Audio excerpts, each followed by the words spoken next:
Episode 3, First Blood. The party went on deep into the night. Sweat clung to my skin, and my ears rang from the music. At some point, someone passed me a drink in a plastic cup. It was sweet at first, then burned my throat like fire. I coughed, but everyone laughed, clapping me on the back. "London boys learning," Malik said, grinning. I sat in the corner after that, watching. The boys moved around the room like they owned it. People greeted them with respect, not the polite kind, but the fearful kind. When Teo spoke, others listened. When he laughed, they laughed. It was sometime after midnight when a small, wiry boy burst into the room, breathing hard. He went straight to Teo and whispered something in his ear. Teo's smile vanished. He stood, scanning the room. "Let's go," he said. I thought he meant the party was over.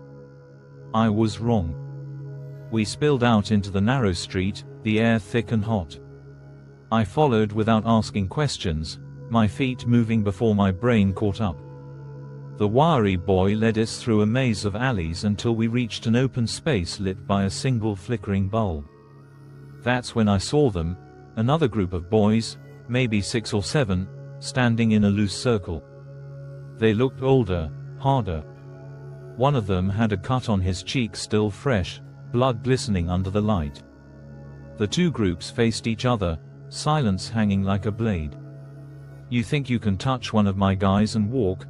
Teo's voice was calm, almost too calm. One of the older boys spat on the ground. "Your guy was running his mouth, and then it happened." Teo moved first, fast, his fist connecting with the boy's jaw. The sound was sickening. Chaos exploded. Bodies collided, fists flew, shouts filled the air.